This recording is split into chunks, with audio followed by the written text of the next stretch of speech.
룻기 1장 16절 그리고 17절 말씀입니다.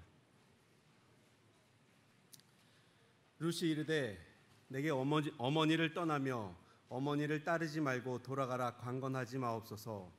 어머니께서 가시는 곳에 나도 가고 어머니께서 머무시는 곳에서 나도 머물겠나이다.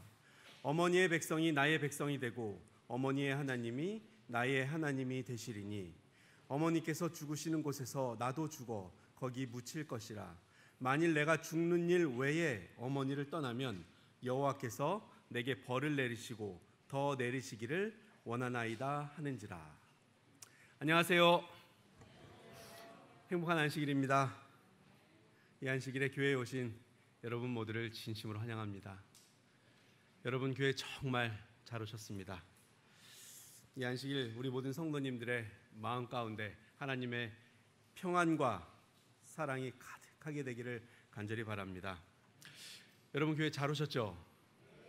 네, 교회에 오시니까 너무나도 은혜롭고 아름다운 찬양을 들을 수 있습니다. 정말 우리의 마음이 이렇게 하늘을 걷는 것 같은, 하늘을 경험하는 것 같은, 마치 하나님 앞에 서 있는 것 같은 이렇게 생각이 들게 하는 너무나 아름다운 찬양이었습니다. 아름다운 찬양을 들려주신 찬양대에게 감사를 드립니다. 그리고 또 교회에 오니까 너무나 아름다운 꽃들이 매주마다 이렇게 몇몇 성도님들의 이렇게 봉사로 교회를 또 장식하고 있습니다. 이렇게 또 아름다운 꽃들도 보고 그리고 하나님께 예배드릴 수 있는 이 성전에 오신 우리 모든 성도님들을 진심으로 환영합니다. 지금 사진으로 보시는 사람은 이 우크라이나의 대통령입니다. 2022년 러시아와 이 우크라이나 전쟁이 임박했을 때 이 전쟁은 지금도 지속 중입니다. 그래서 우리가 이미 관심은 멀어졌지만 지금도 전쟁 중에 있어요. 이 전쟁이 임박했을 때 여러 뉴스와 기사들에서 이 우크라이나 대통령에 관한 기사들이 수도 없이 쏟아졌는데 그 중에 우리가 볼 수 있었던 제목은 이런 것들이에요. 대표적인 것들이 이런 것들입니다. 코미디언 대통령의 한계. 이 대통령이 코미디언 출신이거든요. 코미디언 대통령 최측근엔 PD와 작가를 뒀다라는 제목의 기사였고요. 그리고 희극을 만들려다 공포 영화를 만든 우크라이나, 이런 제목의, 이런 비슷한 제목의 기사들이 많이 올라왔어요. 이 코미디언이었던 사람이 정치 경험도 없이 대통령이 되어서 나라를 전쟁으로 이끌어갔다라는 내용의 기사들과 아마추어 대통령의 한계가 여실히 드러난다라는 그러한 내용들의 기사들이 참 많았습니다. 그가 코미디언이었던 것과 또 정치 경험이 없었던 것을 이야기하면서 결국 초보적이고 무능력한 국정 운영과 외교로 인해서 이 우크라이나가 러시아의 침공을 받게 되었다라는 내용의 기사들이에요.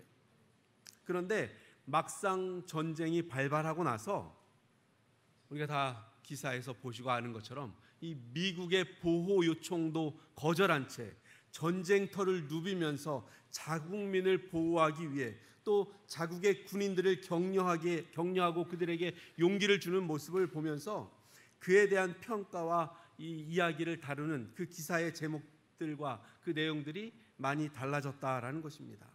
그리고 타임즈에서는 2022년 올해의 인물로 우크라이나 대통령인 이 블라디미르 젤렌스키 대통령을 뽑았다라는 것이에요. 나중에 역사는 이 사람을 어떻게 평가할지 모르겠습니다. 하지만 이 기사들을 보면서 제가 느낀 것은 이 겉으로 보이는 모습으로 사람들을 평가하는 것이 그 일반적인 사람들의 모습이구나라는 것을 느꼈다라는 것입니다. 성취 결과에 따라서 사람들을 평가하는 거예요. 사실 그것이 사람들을 평가하는 세상의 방식이기도 합니다. 놀랄 만한 성취에는 박수갈채가 따르지만 부족해 보이는 모습에는 비난이 일어나는 것입니다. 제가 오늘 이 아침 이 안식일 아침에 함께 나누고 싶은 말씀은 하나님께서 사람들은 그렇게 사람들을 대하지만, 사람들은 그렇게 사람들을 평가하지만, 하나님께서는 사람들을 어떻게 대하시는지에 대한 말씀을 함께 나누기를 원하는 것입니다. 사람을 대하시는 이 하나님의 태도가, 하나님의 모습이 가장 잘 나타나 있는 단어가 헤세드라는 단어예요.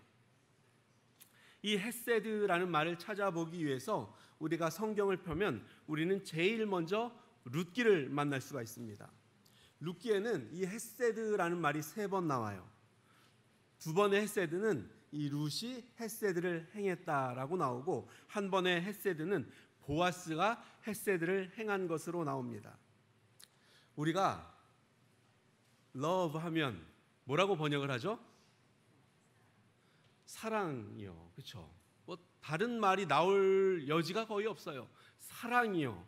어린아이들한테 물어봐도 love는 사랑인 걸 다 알아요. 할머니 할아버지들한테 여쭤봐도 love는 사랑이라는 걸 다 압니다. 사랑이라고 번역을 해요. 그러면 이 헤세드라는 말은 뭐라고 번역을 할까요?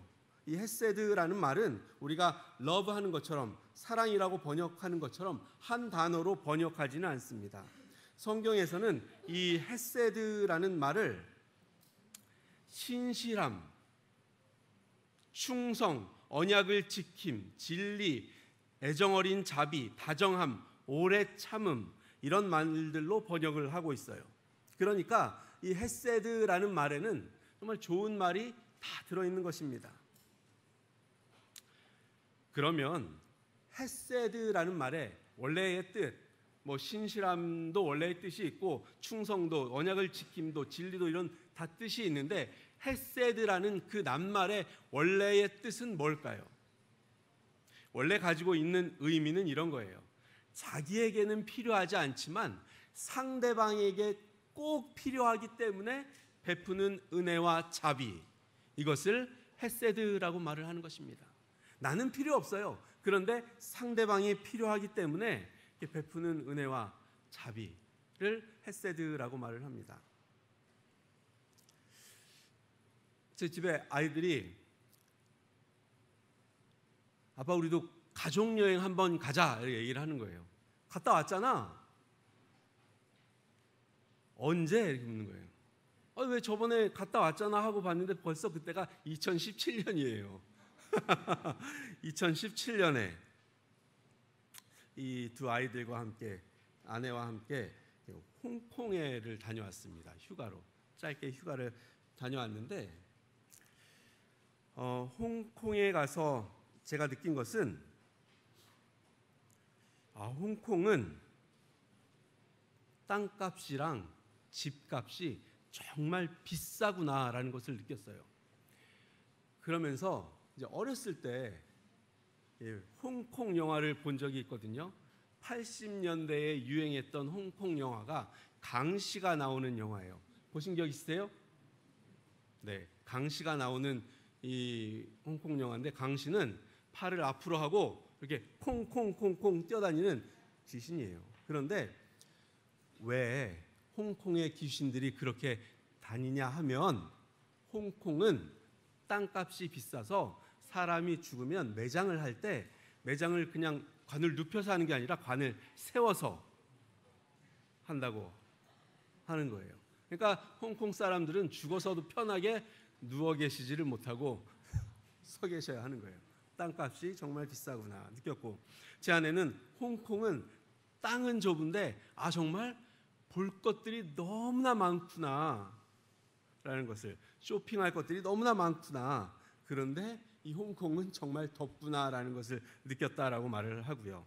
그 당시 중학교 3학년이었고 그리고 초등학교 3학년이었던 두 아이들에게 이 홍콩은 뭐가 생각나? 홍콩은 디즈니랜드 갔다 온 것밖에 생각이 안 난다라고 말을 합니다. 이 여행에 가서 도착을 해서 첫째 날 점심을 막 먹고 나서 홍콩에 도착을 했어요. 여행 가이드를 만났고 홍콩에 대한 전반적인 설명을 들으면서 그 오후 내내 시내의 여러 유명한 거리들을 돌아다녔습니다. 가이드의 첫 인사말이 여러분은 정말 좋을 때 홍콩에 왔습니다라고 얘기를 하는 거예요. 날씨복은 타고났습니다 이렇게 얘기를 하는 거예요. 그러면서 지난주까지는 42도가 넘었는데 이번 주는 37도밖에 안 된다는 거예요. 정말 더웠어요. 그래서 그 더운 날 그 거리를 이렇게 이제 다 돌아다니는데 초등학교 3학년이었던 제 아들이 하는 이야기가 아빠 홍콩 괜히 온 것 같아 이런 거예요. 여행 가서 하루도 안 지냈는데 아빠 내일도 이런 여행이야? 이렇게 묻는 거예요. 힘들다라는 거죠. 아니 내일은 달라. 내일은 이런 여행이 아니야. 오늘은 우리가 이렇게 시내를 돌아다녔잖아. 그리고 오후부터 우리가 이렇게 돌아다녔잖아. 내일은 달라. 내일은 아침부터 사원들만 돌아다닐 거야. 내일은 더 재미없을 거야 라고 말을 했어요. 그래서 제 아들이 첫째 날 오후 내내 했던 얘기는 아빠 빨리 호텔 가고 싶어하고, 둘째 날 하루 종일 했던 얘기는 아빠 빨리 호텔 가서 쉬고 싶어라는 얘기였어요. 그리고 셋째 날 홍콩의 디즈니랜드에 갔습니다. 3일 이 홍콩에 있는 중에 제일 더운 날이었어요. 버스에서 내려서 디즈니랜드 정문까지 가는데 벌써 온몸이 땀에 젖었습니다. 아이들도 지쳤어요. 덥다고 지쳤다고 그냥 이렇게 넋놓고 있을 수가 없었어요. 홍콩에 왔으니 검색해서 알아본 꼭 타봐야 하고 꼭 봐야 하는 것을 타고 보기 위해서 식구들을 데리고 전진을 했습니다. 그런데 오전에는 30분도 채 안 걸렸어요. 한 놀이기구를 타기까지 줄 서면 금방 타고 줄 서면 금방 타고 했었는데 오후가 되니까 이 중국 사람들이 들어오기 시작하는 거예요. 여러분, 인해 전술은 무섭습니다. 그 당시에 이 반한 감정으로 이 중국 사람들이 제주도를 가지 않는 거예요. 제주도 가면 중국 사람들이 반 이상이 중국 사람이라고 얘기를 했었는데 그 당시에는 반한 감정으로 중국 사람들이 제주도를 가지 않는 거예요. 제주도가 그 당시에 뭐라고 홍보를 했냐면, 여러분 지금이 제주도에 가장 좋은 때입니다. 왜냐하면 중국 사람이 없어요라고 얘기를 할 만큼 그렇게 중국 사람들이 한국에 가지 않았어요. 그 많은 사람들이 다 홍콩에 온 것 같았어요. 줄을 서는데 2시간 이상, 2시간 반 이상을 줄을 서야 놀이기구 5분도 안 되는 놀이기구를 한번 이렇게 탈 수가 있었어요. 지쳤는데 힘든데 그렇다고 앉아 있을 수만은 없었습니다. 드디어 제 아들이 폭발을 했어요. 아빠 너무하잖아. 저한테 따지는 거예요. 나를 너무 힘들게 하네. 난 좀 쉬고 싶은데 자꾸 하나 타면 또 가서 줄 서자고 하고 줄 서자고 줄을 서면 이게 너무 오래 쓰고 이렇게 해야 돼? 묻는 거예요. 이렇게 안 해도 돼. 아빠는 나무그늘 밑에서 쉬면, 아니면 시원한 매장에 들어가서 쉬면 더 좋아. 그런데 홍콩에 왔으면, 홍콩 디즈니랜드에 왔으면 재밌는 건 해보고 가야 되잖아. 그러니까 이게 다 아들 너를 위해서 이렇게 줄을 서고 하는 거야. 그렇게 얘기를 하니까 아무 말 안 하고 줄을 서고, 그리고 이제 오후 내내 그렇게 디즈니랜드에서 즐기고 이제 돌아오는 길에는 줄을 서느라 힘들었던 얘기는 없었고 놀이기구 탈 때의 그 즐거움에 대한 이야기를 하면서 돌아왔습니다. 사실 저는 그렇게 2시간 이상, 2시간 반 이상 줄을 설 필요가 없었어요. 디즈니랜드에 갈 필요도 없었어요. 그런데 아들이 가고 싶어 하니까, 원하니까 줄을 서고 가고 했던 것입니다. 헤세드는 자기에게는, 나에게는 필요하지 않지만 상대방을 위해서 하는 것을 헤세드라고 말을 하는 것입니다. 이 시간 헤세드의 삶이라는 제목으로 하나님의 말씀을 함께 나누기를 원합니다. 첫 번째로, 헤세드의 삶은 상대방에게 꼭 필요하기 때문에 행하는 것입니다. 룻기 1장 16절 17절 말씀입니다. 우리가 시작하면서 읽었기 때문에 이 말씀은 읽지는 않겠습니다. 이 구절은 이 모압 여인 룻이 시어머니 나오미에게 하는 말이에요. 먹고 살기 위해서 모압 땅으로 이사간 이 나오미는 그곳에서 남편을 잃었습니다. 그리고 나중에 2 아들마저 그곳에서 잃었어요. 자신도 과부, 그리고 두 며느리도 과부, 덩그러니 세 과부가 남게 된 것입니다. 한 집에 과부가 한 명도 아니고 셋이나 되었으니 얼마나 신세가 처량할까요? 기쁨을 잊어버린 나오미는 이제 고향에서 여생을 보내기로 하고 베들레헴으로 돌아가려고 하는 것입니다. 그래서 그 베들레헴으로 돌아가려고 할 때 두 며느리에게 각기 제 길로 가라라고 얘기를 해요. 나 따라오지 말고 너네들 살 길 찾아서 가라라고 이야기를 하는 거예요. 이 성경에는 3번씩이나 그 말을 하는 것이 나와요. 1장 8절에 나오고 11절에 나오고 그리고 12절에 돌아가라. 내 딸들아 너희 집으로 돌아가라라고 말을 하는 것입니다. 그러자 이 다른 며느리 오르바는 미안했지만 시어머니에게 작별 인사를 하고 시어머니를 떠나갔어요. 누가 오르바를 나쁘다고 욕할 수가 있겠습니까? 오히려 현명하게 잘 판단했다라고 할 것입니다. 그런데 룻은 오히려 끝까지 어머니를 따라가겠다라고 고집을 부리는 거예요. 그때 룻이 한 고백이 바로 우리가 말씀을 시작하면서 읽었던 룻기 1장 16절 그리고 17절 말씀입니다. 여러분 혹시 거창고등학교라고 들어보셨어요? 거창고등학교 들어보신 분이 계셔요. 이 경상남도 거창군 거창읍에 있는 거창고등학교입니다. 인성교육을 실시하는 학교의 관계자라면 한 번쯤 이 학교를 다녀와야 한다라고 할 정도로 이 인성교육의 성지라고 불리는 학교가 이 거창고등학교예요. 이 거창고등학교에는 직업선택 10계명이 있습니다. 학교 벽에 떡하니 이렇게 걸려 있어요. 그런데 이 직업선택 10계명은 아무리 거창고에 다니는 학생이라 할지라도 또 졸업생이라 하더라도 그 누구라도 선뜻 내가 이 직업선택 10계명의 이 10개들을 지키면서 살겠습니다라고 말을 할 수가 없다라는 것이에요. 맹세하기 쉽지 않은 그런 것입니다. 심지어 거창고 학생들은 몇 번이고 다시 해서 걸고 하면 또 학생이 이 액자를 떼서 깨버리고 또 액자를 깨버리고 해서 다시 해서 걸고 하는 일들이 학교와 학생들 사이에서 일어나는 일들이라는 거예요. 왜냐하면 사람이 본능적으로 좀 더 안락하고 좀 더 편안한 삶을 지향하는데 이 10계는 그런 것이 아니라는 것입니다. 그런데 이 직업선택 10계명이 단지 벽에 걸려있는 액자로만 남아있는 것이 아니고 단지 구호로만 남아있는 것이 아니에요.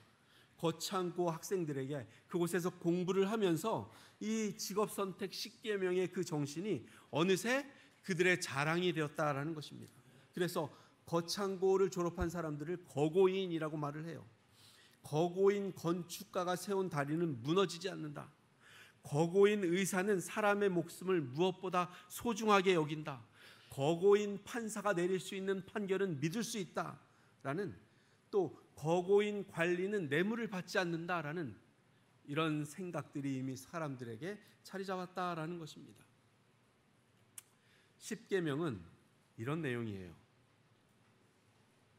월급이 적은 쪽을 택하라. 내가 원하는 것이 아니라 나를 필요로 하는 것을 택하라. 승진의 기회가 거의 없는 것을 택하라. 모든 조건이 갖추어진 곳은 피하고 처음부터 시작해야 하는 황무지를 택하라. 앞을 다투어 모여드는 곳은 절대 가지 마라. 아무도 가지 않는 곳으로 가라. 장래성이 전혀 없다고 생각되는 곳으로 가라. 사회적 존경을 바라볼 수 없는 곳으로 가라.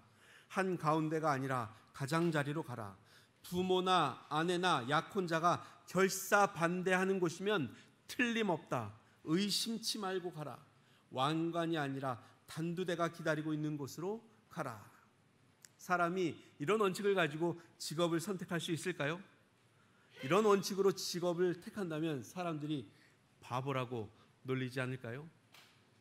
내 아들이, 내 딸이, 내 아내가, 내 남편이 이런 직업을 선택한다라고 하면 그래 잘했다라고 하실 부모님들, 배우자들이 얼마나 계실까요? 룻은 아무것도 보장되어 있지 않은 곳으로 가려고 하고 있는 것입니다. 사람들이 볼 때 바보 같은 선택이었어요. 그녀가 아무 보장도 없는 낯선 땅으로 시어머니를 따라가겠다라고 말한 이유가 무엇일까요? 신앙 때문이었을까요? 어머니의 하나님이 나의 하나님이 되고 그 신앙 때문이었을까요? 그렇게 단정하기는 어려워요. 왜냐하면 이방 여인이, 그것도 믿음이 있어 보이지 않는 시어머니 밑에서 신앙을 제대로 배웠다라고 생각하기는 어렵기 때문입니다. 아니, 왜 나오미가 신앙이 없다라고 단정을 지으십니까? 그 이유는 이건 개인적인 의견이긴 하지만 삶이 고달파지자 지체 없이 고향 땅을 버리고 이방 땅으로 이민을 결정하고 그 이방 땅에서 이방 여인들을 아들들의 아내들로 맞이한 것을 보면 그 당시에 이스라엘 백성들의 기준으로 볼 때 그다지 신앙이 있어 보이지는 않았기 때문인 것입니다. 그러면 어머니의 하나님이 나의 하나님이 되고라는 이 룻의 표현은 무엇입니까? 그것은 룻의 신앙적인 고백이라기보다는 이 어머니와 끝까지 함께 하겠다라는 결심의 표현으로 보는 것이 맞지 않나라는 생각을 해요. 왜냐하면 그 당시는 누군가가 한 나라에 속하게 되면 그 나라의 신도 함께 받아들였기 때문인 것입니다. 그래서 이스라엘은 하나님, 다른 나라는 다른 나라들의 신이 있는 거예요. 그렇기 때문에 어머니의 하나님이 나의 하나님이 되고라는 그 말은 끝까지 어머니를 따라가겠다라는 굳은 결심의 표현으로 보는 것이 맞겠다라는 생각을 하는 것입니다. 사실 이 룻에게는 시어머니가 필요 없어요. 있으면 오히려 귀찮아질 수 있습니다. 나중에 좋은 사람 만나서 재가라도 하려면, 시집이라도 다시 가려면 이 시어머니가 걸림돌이 될 수가 있는 거예요. 그런데요, 이 늙은 시어머니에게는 젊은 룻이 정말 간절하게 필요했습니다. 남편도 없고 아들도 없는 이 늙은 시어머니에게는 며느리 룻이 필요했어요.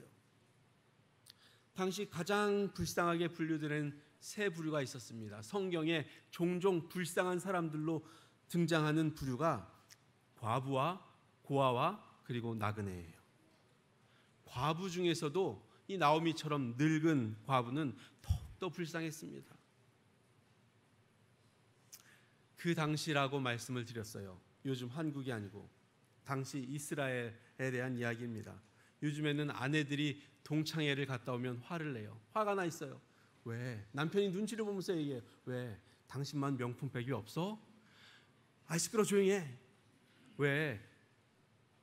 밥이 맛이 없었어? 아유, 조용히 하라고. 왜? 당신보다 더 이쁘게 옷을 입고 온 친구들이 있어? 조용히 하라고. 나만 남편이 살아있다고. 뭐 요즘은 이런 시대인데 그 당시 이스라엘은 과부는 정말 살기가 힘든 그런 상황이었어요. 그래서 룻은 시어머니를 위해서, 시어머니 나오미를 위해서 시어머니를 따라가려고 했던 것입니다. 이것이 바로 룻이 행한 헤세드인 것이에요. 자신에게는 필요 없지만 다른 사람에게는, 시어머니에게는 꼭 필요하기 때문에 행하는 것, 그것이 바로 헤세드인 것입니다. 2010년 5월 초 한 법정에서, 서울의 한 법정에서 이 오토바이를 타고 달아난 16살 소녀의 재판이 열리고 있었습니다. 담당 여판사는 이 판결 대신에 그 16살 소녀에게 자기의 말을 따라하라라고 말을 하면서 판결을 대신했어요. 나는 세상에서 가장 멋지다. 이 판사가 하는 얘기예요.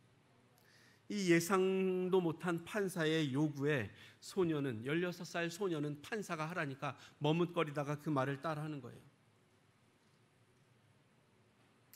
판사가 계속해서 말을 합니다. 나는 무엇이든지 할 수 있다. 나는 이 세상에 두려울 것이 없다. 이 세상은 나 혼자가 아니다. 이 판사의 말을 따라하던 16살 소녀가 이 세상은 나 혼자가 아니다라는 말을 외칠 때에 결국 참았던 울음을 터뜨리고 말았습니다. 그녀의 어머니와 재판정에 와 있던 그녀의 어머니와 그곳에 재판에 방청객으로 참여했던 모든 사람들이 다 울었어요. 그 소녀는 그날 그 법정에 서기까지 14건의 절도와 폭행 사건을 일으켰습니다. 법대로 하면 그녀는 정말 이제 무거운 처벌을 받을 상황이었어요. 그렇지만 판사는 자신의 말을 따라하게 하면서 판결을 끝내는 것입니다.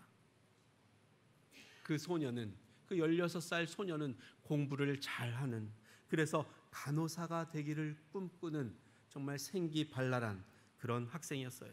그런데 어느 날 남학생들에게 끌려가서 집단 폭행을 당하면서 그녀의 삶이 망가지기 시작한 것입니다.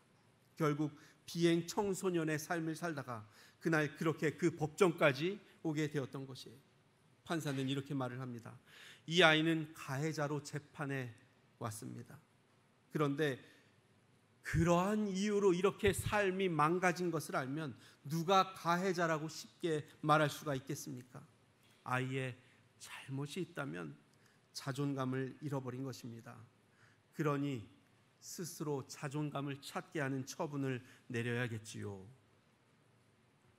이 눈시울이 붉어진 판사가 눈물 범벅이 된 그 소녀를 법대 앞으로 불러 세우고 이렇게 말을 하는 것입니다. 이 세상에서 누가 제일 중요할까? 그건 바로 너야. 그 사실만 잊지 않으면 돼. 그러면 지금처럼 힘든 일도 이겨낼 수 있을 거야. 그리고 팔을 뻗어서 그 소녀의 손을 꽉 잡았어요. 마음 같아서는 꼭 안아주고 싶은데 이 법대가 가로막고 있어서 여기까지밖에 못 해주겠구나 하고 말을 하고 그렇게 판결을 내리고 재판을 마쳤습니다. 이 판사는 그 소녀에게 이런 판결을 내릴 필요가 없었어요. 법대로 재판하면 됐습니다. 그런데 그 판사는 그 소녀가 그 소녀에게 그렇게 할 필요가 있었기 때문에 그런 판결을 내린 것입니다. 바로 이것이 헤세드인 것입니다. 룻은 자신이 필요해서가 아니라 시어머니가 자신을 필요로 했기 때문에 그녀와 함께 간 것이에요. 바로 이것이 헤세드예요. 예수님께서 십자가에 달려 돌아가셨어요. 예수님께서는 십자가에 달려 돌아가실 필요가 전혀 없으셨습니다. 그런데 예수님께서 그렇게 십자가에서 죽으셨던 이유는 우리에게, 오늘 나에게 그 죽음이 필요했기 때문인 것입니다. 시대의 소망 25쪽에 이렇게 기록을 하고 있어요. 그리스도께서는 우리로 당신의 받으실 만한 대접을 받게 하기 위하여 우리가 받아야 할 대우를 받으셨다. 예수님께서는 이렇게 우리에게 진실로 헤세드를 행하신 분입니다.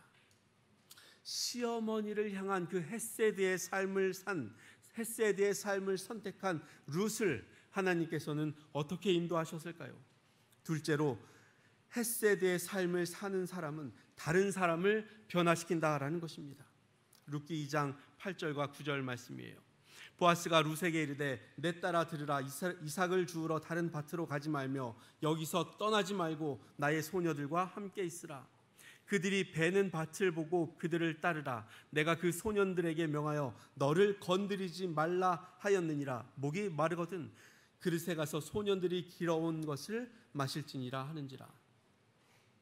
룻기 1장 22절에 보면 나오미와 룻이 베들레헴에 도착한 때는 보리 추수를 시작할 때였습니다. 낯선 외국 땅에서 온 이 룻이 뭘 할 수 있었을까요? 그런데 정말 뭘 해야 될지도 모르는 그 룻이 시어머니를 위해서 무엇이든 해야 했습니다. 시어머니에게 이삭을 주우러 가겠다라고 말을 했어요. 신명기 24장 19절에는 하나님께서 이 이스라엘 백성들에게 추수할 때 싹쓸이 하지 말고 좀 적당히 남겨두라라고 말씀을 하셨습니다. 나그네와 고아와 과부가 그 이삭을 주울 수 있도록 하기 위해서 말입니다. 그런데 이 이삭을 줍는 일은 추수가 다 끝나야 할 수 있는 거예요. 만약 추수 때 이삭을 줍기 시작하면 그것은 같이 추수를 하는 상황이 되기 때문에 추수가 끝난 밭에만 들어가서 이삭을 주울 수가 있었습니다. 그런데 룻기 2장 8절 말씀에 보면 보아스가 룻에게 뭐래요? 추수가 한창인데도 그 밭에서 이삭을 주우라고 허락을 하는 것입니다. 다른 곳에 가지 마세요. 가면 쫓겨납니다. 여기서 이삭을 주우세요. 그리고 목이 마르거든 물도 마시세요. 보아스가 룻에게 왜 그렇게 친절하게 대했을까요? 이방 여인인 룻이 너무나 아름다웠기 때문이었을까요? 어떻게 작업이라도 한번 걸어보려고 그랬을까요? 룻기 2장 11절 12절에는 이렇게 기록을 하고 있어요.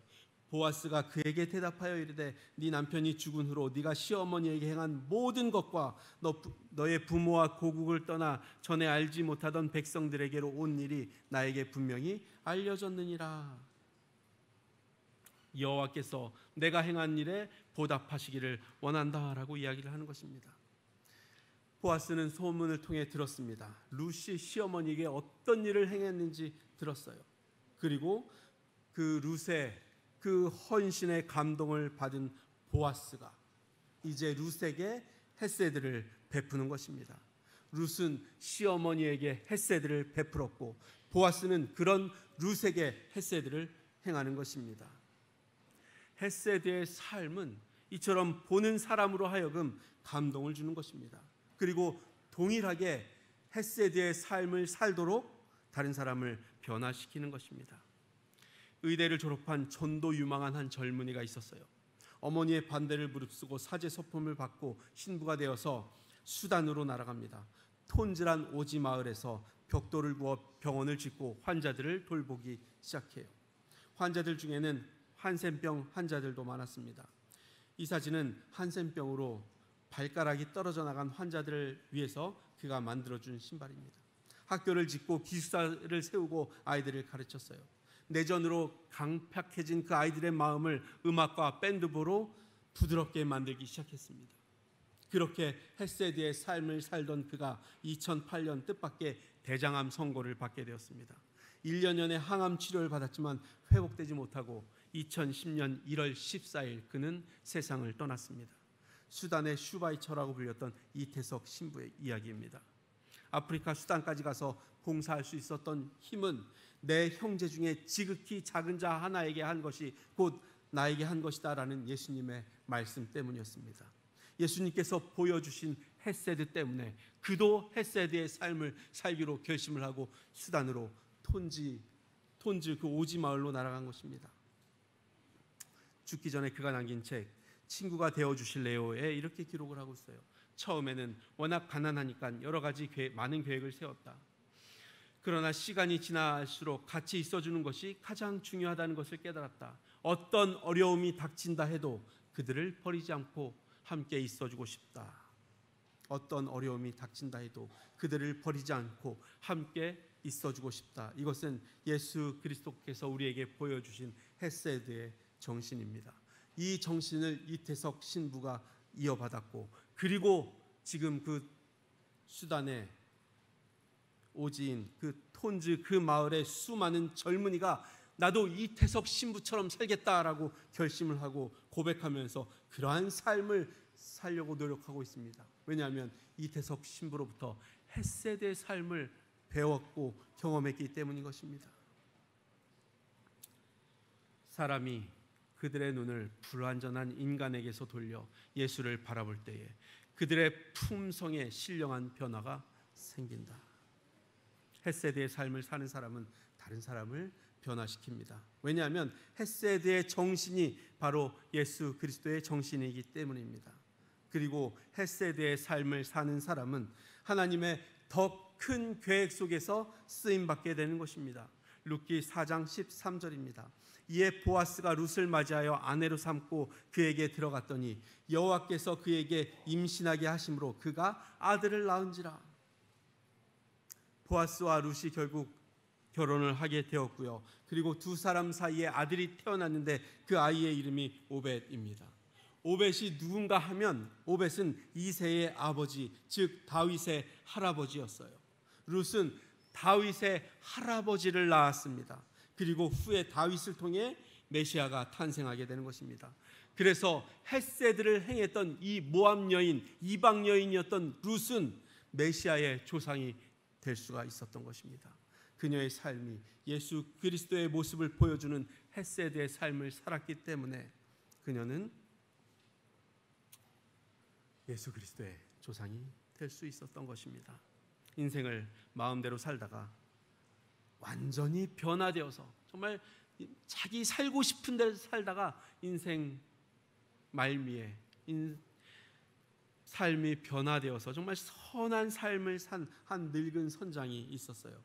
이 이야기를 하고 마칠까 합니다. 그가 임종을 앞두고 친구들이 찾아왔어요. 도대체 정말 젊을 때는 개망나니처럼 살았는데 어느 순간 그렇게 삶이 천천히 변한 것도 아니고 갑자기 그렇게 확 180도가 바뀌었는데 무엇이 너의 삶을 그렇게 바꿨느냐라고 물었어요. 그러자 이야기를 하는 것입니다. 어느 날 한 배의 선장이었을 때 어느 날 구조 요청을 받고 침몰하는 배에 다가갔다라는 거예요. 그 배에 탄 사람들을 구해내고 마지막으로 그 선장의 가족 4명을 구해내는데 3명을 구해내는데 아내와 4살 난 딸과 그 선장이 있었다라는 것이에요. 선장의 아내가 감격해서 남편인 선장에게 여보, 하나님이 우리를 구원해 주실 줄 알았어요. 우리를 구해 주실 줄 알았어요. 라고 이야기를 하는 것을 들었다라는 것입니다. 그러자 그 4살 난 딸이 엄마한테 묻는 거예요. 엄마, 이 아저씨가 하나님이야? 그 개망나니처럼 살았던 그 선장을 향해서 이 아저씨가 하나님이야? 라고 물었더라는 것입니다. 그러자 엄마는 아니, 이 아저씨는 이분은 하나님이 아니야. 이분은 하나님께서 쓰시는 사람이야. 그때까지 정말 인생을 마음대로 살았는데 그런데 그런 나를 하나님이 사용하실 수 있다는 사실이 너무도 기뻤다라는 것입니다. 그 이후로 그의 삶이 바뀌었다라는 것입니다. 하나님께서 어떤 사람을 사용하실까요? 바로 룻 같은 사람입니다. 룻은 거창한 일을 하려고 하지 않았습니다. 다만 자기 앞에 있는 그 불쌍한 시어머니를 향해서 아주 작은 헷세드를 실천했을 뿐입니다. 자기에게 필요하진 않지만 상대방에게 꼭 필요하기 때문에 베푸는 그 은혜와 자비, 그 헷세드를 시어머니에게 실천한 것입니다. 그 결과로 그녀는 인류의 삶을 변화시키고 인류를 구원해내는 메시아의 조상이 될 수가 있었습니다. 이것이 바로 하나님의 계획인 것입니다. 우리 사랑하는 성도 여러분, 내가 뭔가 하나님을 위해서 거창한 일을 해야 되겠다. 내가 뭔가 드러나는 일을 해야 되겠다. 대단한 일을 해야 되겠다. 우리가 이런 생각을 하지 않아도 되는 것입니다. 평범한 일이지만 우리 삶 속에서 예수 그리스도의 정신인 헷세드를 실천하면서 사시면 정말 좋겠습니다. 하나님께서 더 큰 계획 속으로 여러분들의 삶을 인도하실 것입니다. 성경의 8번째 책은 보아스도 아니고 나오미도 아니고 룻입니다. 왜냐하면 그녀가 헷세드의 삶을 살았기 때문이에요. 헷세드의 삶은 내가 필요해서가 아니라 상대방이 꼭 필요하기 때문에 행하는 삶이고요. 헷세드의 삶을 사는 자는 다른 사람을 감동시키고 변화시키게 되는 것입니다. 그래서 헷세드의 삶을 사는 자는 하나님의 더 큰 계획 속에서 쓰임을 받게 되는 것입니다. 우리 성도님들도 우리 앞에 놓인 작은 헷세드를 실천함으로써 다른 사람을 변화시키는 통로가 되시고 하나님의 더 큰 계획 속에서 쓰임 받게 되는 저와 그리고 여러분들이 되기를 간절히 바라면서 오늘 말씀을 마치겠습니다.